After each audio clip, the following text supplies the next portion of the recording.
제주도에 휴가차 놀러 갔을 때 게스트 하우스에 머물게 됐었는데 남자 셋, 여자 하나 식사 자리에서 그 남성분이 저 페미 같은 거 아니죠? 부정적으로 물어봤던 기억이 나요.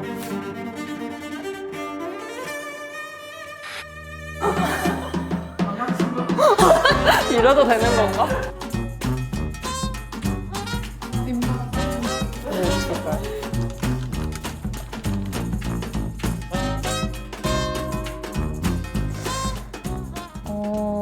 주로 저를 만나시는 분들이 너 페미야? 라고 하진 않고요. 성평등 수업을 할 때는 선생님 페미니스트예요? 라고 물어보긴 합니다. 공격의 의도를 담았다기보다는 당신이 페미니스트인가요? 라는 의문형인 경우가 훨씬 더 많고요. 수업이 끝나고 나서 대상자들끼리 얘기를 할 때 야 우리 반에 들어오는 페미야 라고 얘기하는 건 들어본 적이 있어요. 네. 저 같은 경우는 좀 많이 받아본 편이에요. 처음에 들었을 때는 솔직히 좀 많이 무서웠어요. 공격하는 느낌처럼 받아들였거든요. 요즘에는 그런 질문을 조금 반기는 편이거든요. 아, 오히려 없어서 서운한? 레벨 1 이수혁 사건이 있고 얼마 지나지 않아 연대하는 마음으로 쇼컷으로 머리를 잘랐는데 독서 모임을 같이 하는 남동창이 뒤풀이 식사 자리에서 요즘 그런 머리 하면 오해받을 텐데? 라고 물어봤어요. 이게 레벨 1이군요. 일단 머리 하나 가지고 그렇게 치면 그 자리에서 머리가 제일 짧은 사람은 이 남동창이 아닐까요? 그러면 누구보다 페미니스트가 아닌가요? 옆에 있는 이 친구가 진짜 너무 좋은 사람이라는 생각이 드는 게 무슨 오해를 하냐? 페미라는 게 오해냐? 그리고 그게 왜 오해받을 일이냐? 나도 페미니스트다 라고 이야기하는 지점이 용기를 주는 지점이라는 생각이 들었고 그래서 만약에 그런 얘기를 듣는 친구나 지인을 보셨다면 바로 저지해주세요. 요즘 시대에 그런 이야기하면 못 써. 그 발언에 문제가 있다는 거를 지적을 해주시면 좋겠습니다. 이렇게 말을 하는 사람에게 왜 페미니즘 하면 안 돼? 같은 식으로 이야기하면 논쟁이 안 끝나요. 그리고 어차피 계속 트집 잡고 말꼬리를 잡을 겁니다. 근데 꼭 뒤풀이 식사 자리에서 이런 말이 나오더라고요.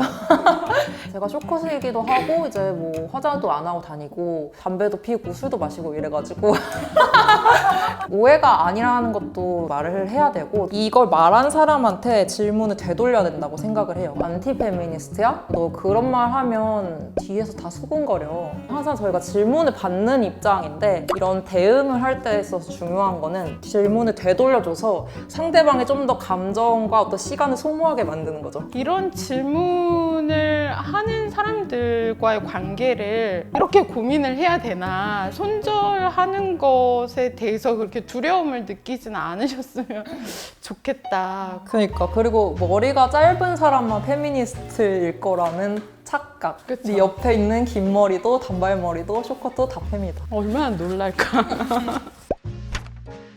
레벨 2. 당시 좋아하는 아이돌이 있어 트위터로 서치를 하고 있었는데 남자친구가 트위터 하는 저를 보고 트위터 많이 하는 사람 중에 대다수가 페미 그런 거 한다던데 너도 그러냐고 물어보더라고요. 전반적 질문들 다 웃겼던 게 페미 하는 사람들의 특징, 리스트가 떠도는 것이 아닌가. 페미니스트가 사용하는 SNS는 트위터다 뭐 이런 거. 친밀한 관계. 그러면 저는 좀 사랑이 중요한 사람이어가지고 애인이면은 이제 또 다른 대응 방법이 있거든요. 왜 이렇게 많아? 손절 못해요. 저 너무 완전한 거를 기대할 수는 없죠. 저도 그렇다 보니까 그냥 그 길을 함께 가자라고 얘기할 것 같아요. 그러니까 페미니즘이라는 게 그렇게 어려운 게 아니다. 너와 내가 평등하게 상호 동등하게 만나고 있는 것 같은 그런 인식론이다. 너 그렇게 하고 있지 않느냐. 내가 봤을 때 넌 그런 사람이다. 너는 페미니스트다. 근데 이거는 중요한 조건이 나랑 신뢰관계가 형성되어 있는 사람이기 때문에 그러니까 너무 안티페미니스트라면 신뢰관계가 형성되지 않았겠죠. 저도 저 같이 살고 있는 짝꿍이 페미니스트 아니에요. 나에 대한 존중, 동의하는 그런 태도들을 계속 보여주고 있기 때문에 그런 사람이라면 뭐 이런 질문은 그냥 몰라서 그냥 할 수도 있는 거고 너 페미니스트냐? 뭐 이런 질문을 만약에 받는다면 뭐라고 답을 하겠냐? 그랬더니 나 페미 남편이야. 그게 왜 궁금해? 뭐 이런 식으로. 제주도에 휴가차 놀러 갔을 때 게스트 하우스에 머물게 됐었는데 되게 소규모였는데 남자 셋, 여자 하나 식사 자리에서 그 남성분이 남성을 혐오하는 페미니스트 혹은 레디컬 페미니즘이 문제라고 하는데 저 페미 같은 거 아니죠? 부정적으로 물어봤던 기억이 나요. 누구 씨는 페미 그런 거 안 하죠? 에이, 그렇게 안 생겼지만 잠깐만, 제가 아는 페미니스트들은 김혜수, 공효진?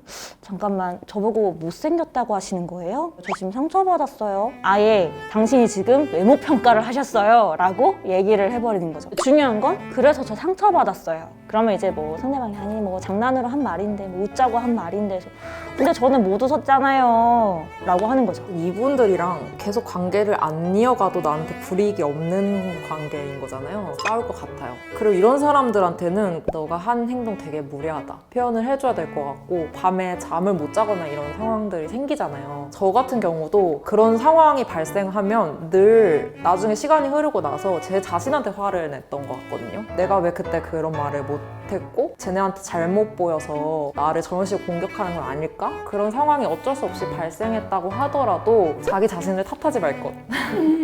빨리 이제 지는 게임은 나가야 됩니다. 지는 게임, 이건 지는 게임이에요? 면 대 면으로 이렇게 개인과 개인으로 싸우고 있는 것 같지만 그게 아니잖아요. 저 공고한 차별의 벽과 싸우고 있기 때문에 사실 질 수밖에 없어요. 저는 막 울기도 하고 어딜 가나 되게 겁이 나고 막 이러던 시절도 있었어요. 그러니까 여러 번 쓰러지고 넘어져 봐야지 명장이 될 수 있다. 한 번에 다 잘하기를 바라지 않는 게 중요하겠군요. 못해도 낙담하지 않는 마음.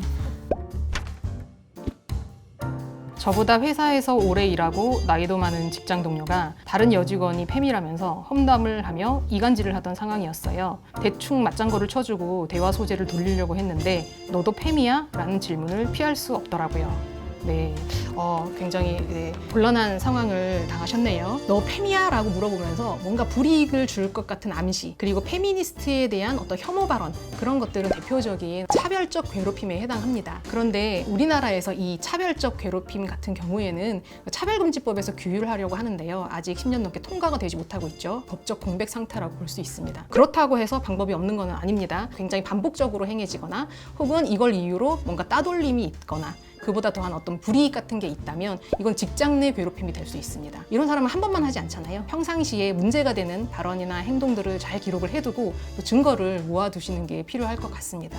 회사가 어떤 감수성을 가지고 있느냐에 따라 우리가 좀 더 답답함을 느끼는 방향으로 해결될 수도 있죠.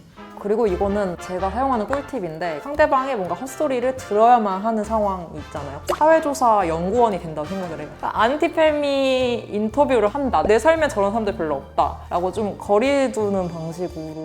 나 페미니스트 맞아 라고 이야기했을 때 대부분의 많은 여성분들이 그 뒤에 올 후폭풍을 되게 두려워하세요. 대면인 자리에서 그것 때문에 난감하고 불편해지는 상황이 여성들에게 안 생겼으면 좋겠어요. 자신이 있으면 해도 괜찮죠. 직장에서 상사에게 처음 본 사람에게 하기가 좀 힘들다라고 생각이 드시면 저는 안 해도 괜찮다고 생각해요. 페미니스트라고 하는 게 나 페미니아 라고 선언하는 게 아니기 때문에 가지고 있는 신념을 얼마나 잘 실천하느냐가 중요한 부분이어서 상대방에게 굳이 밝히지 않아도 된다. 특히나 대면인 경우에 위험하지 않았으면 좋겠거든요. 거의 약간 오은이 오는 페미 금쪽이들